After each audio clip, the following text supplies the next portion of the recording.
India Pakistan சண்டை நடந்துக்கிட்டு இருக்குது. அந்த சண்டை வீடியோக்கள், தாக்குதல் வீடியோக்களை சமூக வலைத்தளங்களில் எல்லோருமே பார்த்துக்கிட்டு இருக்கிறோம். அதில் வர்ற காட்சிகள், பாகிஸ்தானிலிருந்து வரக்கூடிய ட்ரோன்கள், விமானங்களை நம்ம ஏவுகணைகள் தாக்கி எல்லையிலேயே அழிக்கக்கூடியதை பல வீடியோக்கள் நாம் பார்த்துக்கிட்டு இருக்கிறோம். அதனால தான் பாகிஸ்தான் குறிவச்சு பல நகரங்களை குறிவச்சு தாக்குதல் நடத்துகின்ற பொழுதும் எந்த விதமான பாதிப்புகள் பெரிய அளவுக்கு இல்லாததற்கு காரணம் நமது பாதுகாப்பு அரண் சரியாக இருக்குது. அது எல்லோருமே ரஷ்யாவினுடைய S-400 அப்படின்ற மாதிரி பேசிக்கிட்டு இருந்தோம். எல்லோருமே S-400க்கு ஒரு வாழ்த்துக்கள், இந்த மாதிரிலாம் நிறைய பேசினாங்க. அதை பற்றி விவாதங்கள்லாம் நடந்துச்சு. ஆனால் அது S-400 அப்படின்றது கடைசி ஆயுதம் அப்படின்னு பல நிபுணர்கள் சொல்கிறாங்க. அதற்கு முன்பே தடுக்கக்கூடிய பல தடுப்பு முறைகள் நமது இராணுவம் வச்சிருக்கிறாங்க. இந்தியாவிலேயே இந்தியர்களால், இந்திய தொழில்நுட்பத்தால், இந்தியர்களால் இந்தியாவிலேயே தயாரிக்கப்பட்ட ஆகாஷ் ஏவுகணை. இந்த ஆகாஷ் ஏவுகணை தான் தடுப்பு அரணாக செயல்பட்டது அப்படின்றது தகவல்கள் வெளியாகி இருக்கிறது. இது இந்திய தயாரிப்பு. 30 கிலோமீட்டருக்கு அந்த பக்கம் வரக்கூடிய ட்ரோன், விமானங்கள் எந்த விதமான இலக்குகளாக இருந்தாலும் சரியாக தாக்கி அழிக்கக்கூடிய வல்லமை. ஒரே நேரத்தில் ஒரு ஏவுகணை 4 விதமான இலக்குகளை தாக்கக்கூடிய வல்லமையும் அதுக்கு இருக்குது அப்படின்னு சொல்கிறாங்க. அதை நம்ம வீடியோக்களாக பார்த்தோம். இப்போ உலகத்தின் மிகப்பெரிய சக்திகளாக பேசப்பட்ட நாடுகள் நம்ம இங்கே இந்தியாவில் என்ன சொல்கிறாங்க? வெளிநாடுகளுக்கு முட்டு கொடுக்கக்கூடிய இங்கே இருந்து நம்ம சோத்தை தின்னுட்டு நம்ம நாட்டுக்கே விசுவாசம் இல்லாமல் இங்கே சோத்தை தின்னுட்டு வெளிநாட்டுக்கு வாலாட்டக்கூடிய ஜந்துக்களும் இருக்குது.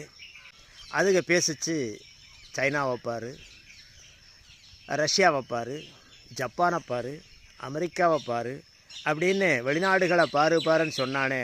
இப்போ இந்தியா சொல்லுது இந்தியாவை பாருடா அப்படின்னு.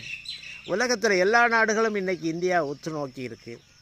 ஏன் அப்படின்னா இந்தியாவினுடைய ஒரு தொழில்நுட்பம், உயர் தொழில்நுட்பத்தால் உருவாக்கப்பட்ட அந்த ஆகாஷ் ஏவுகணை எப்படி அடித்து எதிரி நாட்டு விமானங்களை, ட்ரோன்களை துவம்சம் பண்ணிச்சு, சரியாக இலக்குகளை தாக்குச்சு அப்படின்றத எல்லோருமே காணொளிகள் வாயிலாக பார்த்துருக்குறோம்.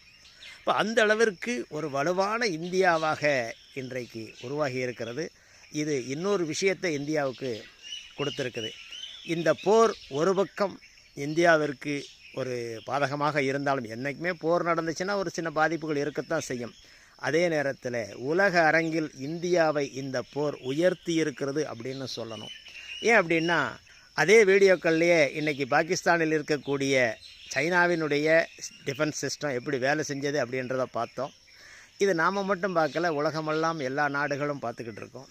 இந்தியாவினுடைய ஏவுகணை சிஸ்டம் எப்படி வேலை செஞ்சது அப்படின்றதையும் உலக நாடுகள் பார்த்துக்கிட்டு இருக்கு.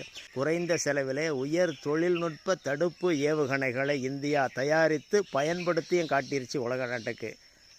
அப்போ மற்ற நாடுகள், எல்லா நாடுகளுமே அடுத்து இந்தியாவை நோக்கி தனது ஆயுதங்களை வாங்குவதற்கு படையெடுக்கக்கூடும். இந்தியாவின் பொருளாதாரம் ஒரு வகையில் இனி உயரவும் கூடும். உலகின் வல்லரசு நாடுகளில் ஒன்றாக இந்தியாவும் மாறுகின்ற நாள் வெகு தொலைவில் இல்லை. ஏன் அப்படின்னா ஒரு நாடு இராணுவ பலத்தில் இருக்கணும், அந்த இராணுவ தளவாடங்களை வாங்கிறத விட விற்கணும். இனி இந்தியாவினுடைய காலம் தொடங்க இருக்கிறது.